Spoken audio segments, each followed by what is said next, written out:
આપ જોઈ રહ્યા છો જેકેએસ ન્યૂઝ ગુજરાતી વાત કરતો સુરેન્દ્રનગરના વાદીપરા ખાતે અષાઢી બીજની ભવ્ય ઉજવણી કરાઈ હતી। સમગ્ર રાજ્યમાં આજે અષાઢી બીજના પાવન પર્વની ધામધૂમપૂર્વક ઉજવણી કરવામાં આવી ત્યારે સુરેન્દ્રનગર જિલ્લામાં પણ સવારથી ઠેર ઠેર અષાઢી બીજ નિમિત્તે વિવિધ ધાર્મિક કાર્યક્રમનું આયોજન કરવામાં આવ્યું છે, જેમાં શહેરની મધ્યમાં આવેલા વાદીપરા વિસ્તારમાં શક્તિ રામા મંડળ દ્વારા અષાઢી બીજ નિમિત્તે રામદેવ પીર ભગવાનને પાટોત્સવનું આયોજન કરવામાં આવ્યું છે, જેમાં સવારે પાઠ, દર્શન, આરતી, મહાદેવ પીર ભગવાનની ભવ્ય શોભાયાત્રા અને મહાપ્રસાદ સહિતના ધાર્મિક કાર્યક્રમો યોજાયા હતા। સવારથી જ મોટી સંખ્યામાં યુવાનો, મહિલાઓ અને ભક્તો સહિતનાઓએ પાઠના દર્શન કરી મહાપ્રસાદનો લાભ લીધો હતો। ધન્યતા અનુભવી હતી। સમગ્ર આયોજનને સફળ બનાવવા શક્તિ રામા મંડળના યુવાનો નટુભાઈ તેમજ આશીષભાઈ, તુષારભાઈ, શૈલેષભાઈ, મુનાભાઈ સહિતનાઓએ ભારે જહેમત ઉઠાવી હતી। સમગ્ર માહોલ રામાપીરની જયના નાદ સાથે ગુંજી ઉઠ્યો છે। જેકેએસ ન્યૂઝ ગુજરાતી સાથે મહેશ ઉતરિયા, સુરેન્દ્રનગર।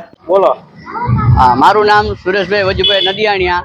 અમે આ શક્તિ મંડળ રામા મંદિરે આ પાઠનો ઉત્સવ કરી દર અષાઢી બીજે છેલ્લા 11 વર્ષથી આ કાર્ય કરી છે। અમે વાદીપરા શેરી નંબર 4 પરમાલ સાહેબના બંગલા પાસે અને સવારમાં મહાઆરતી 5 વાગ્યાની, બપોરે વરઘોડો રથયાત્રા છે, એમાં હજારોની સંખ્યા આવે છે અને સાંજે મહાઆરતી કરી છે 7 વાગે અને 7:30 અમે જમણવાર પણ કરી છે।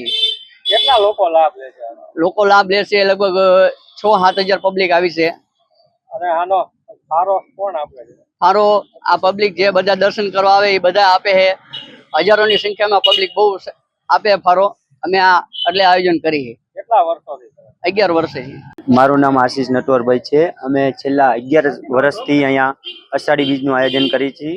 જેમ કે સવારમાં મહાઆરતી હોય છે અને બપોરે રથયાત્રા એટલે કે શોભાયાત્રા પણ રાખી છે, એમાં બધા ભક્તો આવે છે। ત્યારબાદ સાંજે મહાઆરતીનું આયોજન હોય છે, એમાં પણ ભક્તો ખૂબ જ વધારે આવે છે।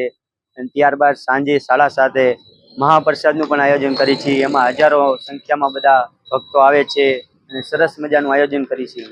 આનો ખર્ચો કેવી રીતે તમે કરો? બસ અહીંયા જે લોકો દર્શન કરવા આવે છે કે જે ફાળા રીતે રકમ મેકે છે એમાં અમે આ બધું કરીએ છીએ। કેટલા વર્ષોથી? 11 વર્ષથી।